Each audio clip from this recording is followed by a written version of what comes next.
23 octobre, Michée, chapitre 4, chapitre 5, chapitre 6, chapitre 7. Il arrivera dans la suite des temps que la montagne de la maison de l'Éternel sera fondée sur le sommet des montagnes, qu'elle s'élèvera par-dessus les collines et que les peuples y afflueront. Des nations s'y rendront en foule et diront: Venez, montons à la montagne de l'Éternel, à la maison du Dieu de Jacob, afin qu'il nous enseigne ses voies et que nous marchions dans ses sentiers. Car de Sion sortira la loi et de Jérusalem la parole de l'Éternel. Il sera le juge d'un grand nombre de peuples, l'arbitre de nations puissantes lointaines. De leurs glaives, ils forgeront des royaumes et de leurs lances des serpes. Une nation ne tirera plus l'épée contre une autre et l'on n'apprendra plus la guerre. Ils habiteront chacun sous sa vigne et sous son figuier, et il n'y aura personne pour les troubler, car la bouche de l'Éternel des armées a parlé. Tandis que tous les peuples marchent, chacun au nom de son Dieu, nous marcherons, nous au nom de l'Éternel notre Dieu à toujours et à perpétuité. En ce jour-là, dit l'Éternel, je recueillerai les boiteux, je rassemblerai ceux qui étaient chassés, ceux que j'avais maltraités. Des boiteux, je ferai un reste, de ceux qui étaient chassés, une nation puissante. Et l'Éternel régnera sur eux à la montagne de Sion dès lors et pour toujours. Et toi, tour du troupeau, colline de la fille de Sion, à toi viendra, à toi arrivera l'ancienne domination, le royaume de la fille de Jérusalem. Pourquoi maintenant pousses-tu des cris?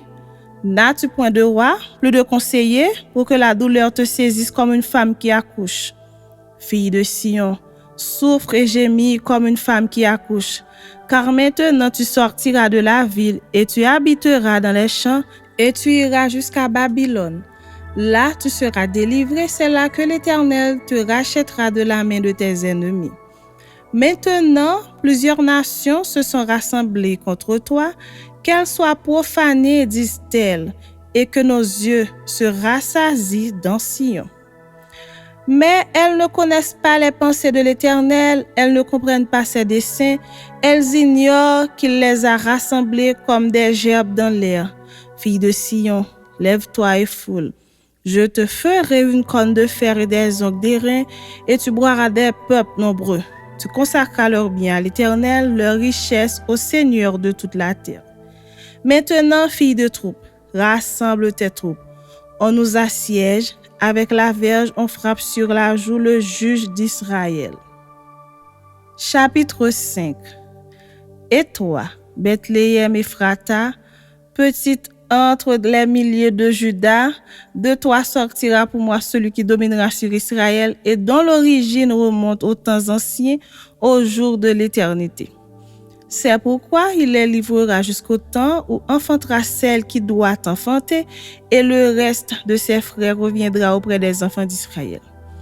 Il se présentera et il gouvernera avec la force de l'Éternel, avec la majesté du nom de l'Éternel son Dieu.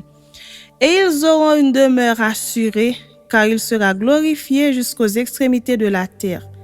C'est lui qui ramènera la paix lorsque l'Assyrien viendra dans notre pays et qu'il pénétrera dans nos palais. Nous ferons lever contre lui 7 pasteurs et 8 princes du peuple. Ils feront avec l'épée leur pâture du pays d'Assyrie et du pays de Nimrod au-dedans de ses portes. Il nous délivrera ainsi de l'Assyrien lorsqu'il viendra dans notre pays et qu'il pénétrera sur notre territoire. Le reste de Jacob sera au milieu des peuples nombreux, comme une rosée qui vient de l'Éternel, comme des gouttes d'eau sur l'herbe. Elle ne compte pas sur l'homme, elle ne dépend pas des enfants des hommes. Le reste de Jacob sera parmi les nations, au milieu des peuples nombreux, comme un lion parmi les bêtes de la forêt, comme un lionceau parmi les troupeaux de brebis. Lorsqu'il passe, il foule et déchire et personne ne délivre. Que ta main se lève sur tes adversaires et que tous tes ennemis soient exterminés. En ce jour-là, dit l'Éternel, je t'exterminerai du milieu de toi tes chevaux et je détruirai tes chars. J'exterminerai les villes de ton pays et je renverserai toutes tes forteresses.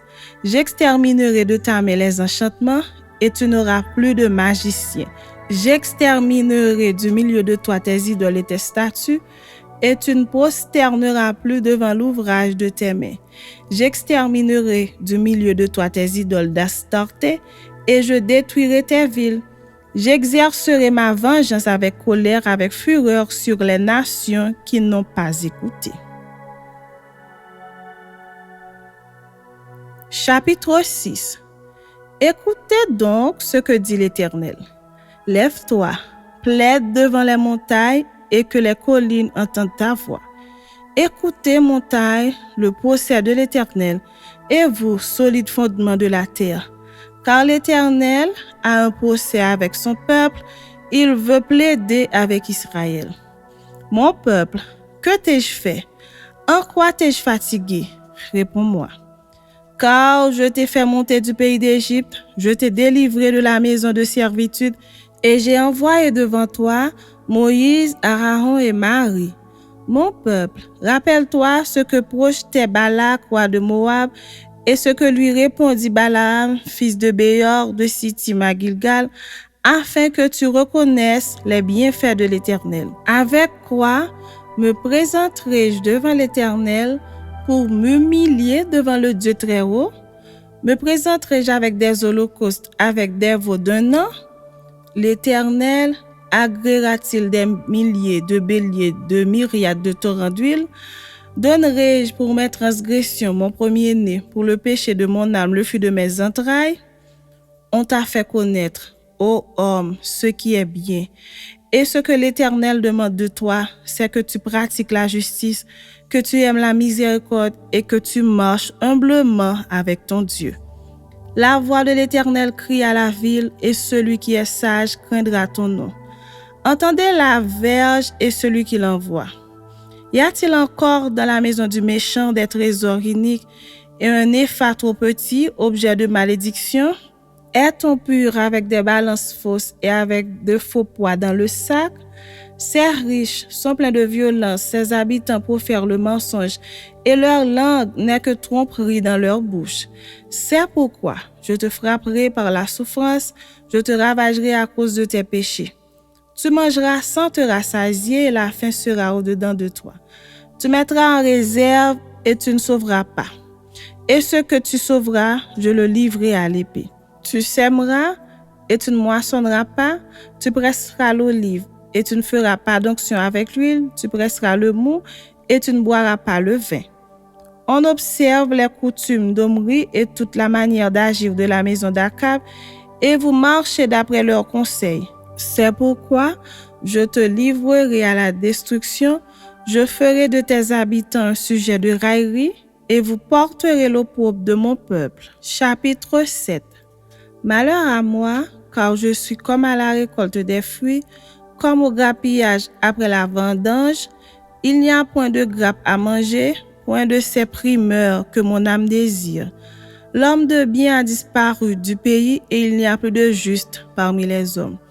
Ils sont tous en embuscade pour verser le sang, chacun tend un piège à son frère. Leurs mains sont habiles à faire le mal, le prince a des exigences, le juge réclame un salaire, le grand manifeste son avidité et ils font ainsi cause commune. Le meilleur d'entre eux est comme une ronce, le plus doux pire qu'un buisson d'épines. Le jour annoncé par tes prophètes, ton châtiment approche. C'est alors qu'ils seront dans la confusion. Ne crois pas à un ami, ne te fie pas à un intime. Devant celle qui repose sur ton sein, garde les portes de ta bouche. Car le fils outrage le père, la fille se soulève contre sa mère, la belle-fille contre sa belle-mère. Chacun a pour ennemi les gens de sa maison.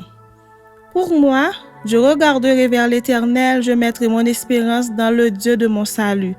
Mon Dieu m'exaucera. Ne te réjouis pas à mon sujet, mon ennemi, car si je suis tombé, je me relèverai. Si je suis assise dans les ténèbres, l'Éternel sera ma lumière. Je supporterai la colère de l'Éternel, puisque j'ai péché contre lui, jusqu'à ce qu'il défende ma cause et me fasse droit. Il me conduira à la lumière et je contemplerai sa justice. Mon ennemi le verra et sera couverte de honte, elle qui me disait, « Où est l'Éternel ton Dieu ?» Mes yeux se réjouiront à sa vue, alors elle sera foulée aux pieds comme la boue des rues. Le jour où l'on rebâtira tes murs, ce jour-là tes limites seront reculées. En ce jour, on viendra vers toi de la Syrie et des villes d'Égypte, de l'Égypte jusqu'au fleuve, d'une mer à l'autre et d'une montagne à l'autre. Le pays sera dévasté à cause de ses habitants, à cause du fruit de leurs œuvres. Paie ton peuple avec ta roulette, le troupeau de ton héritage qui habite solitaire dans la forêt au milieu du Carmel. Qu'il pèse sur le Basan et en Galahad comme au jour d'autrefois. Comme au jour où tu sortis du pays d'Égypte, je te ferai voir des prodiges. Les nations le verront et seront confuses avec toute leur puissance. Elles mettront la main sur la bouche, leurs oreilles seront assourdies. Elles lècheront la poussière comme le serpent, comme les reptiles de la terre. Elles seront saisies de frayeur hors de leur forteresse. Elles trembleront devant l'Éternel notre Dieu. Elles te craindront. Quel Dieu est semblable à toi, qui pardonne l'iniquité, qui oublie les péchés du reste de ton héritage? Il ne garde pas sa colère à toujours, car il prend plaisir à la miséricorde. Il aura encore compassion de nous, il mettra sous ses pieds nos iniquités, tu jetteras au fond de la mer tous leurs péchés. Tu témoigneras de la fidélité à Jacob, de la bonté à Abraham, comme tu l'as juré à nos pères au jour d'autrefois.